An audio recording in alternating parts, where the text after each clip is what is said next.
dito sa ating napaka-creamy na tteokbokki. Kaya hindi na ako bumibili simula na nalaman ko paano gawin to dahil 3 ingredients lang yung kakailanganin mo makakagawa ka na nito. Syempre, kinumplito ko na rin to dahil nag-crave din talaga ako ilang araw na dito. Kaya kung paano ko ginawa to share ko sa iyo. Gumamit ako dito ng 1 cup na glutinous flour, 1 cup na rice flour, nilagyan ko ng kaunting asin at 1 cup naman na hot water. Dati gumawa ko, puro lang glutinous flour yung ginamit ko, hindi ko pinaghalo, masyadong chewy, kaya naman ito sinubukan ko yung ibang way. Mas gusto ko yung ganito, yung pinaghalo siya kasi chewy pa rin siya pero hindi ganun kalagkit.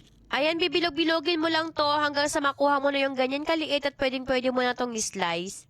Ganito lang ka-slice yung ginawa ko pero pwede mo pa naman tong mas hahabaan pa or mas iklian.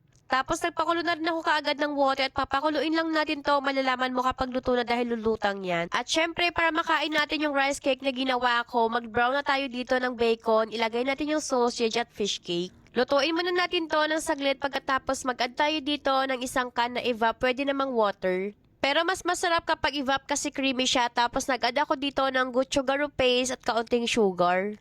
Lagay na rin tayo ng gochujang powder tapos ilagay natin yung rice cake.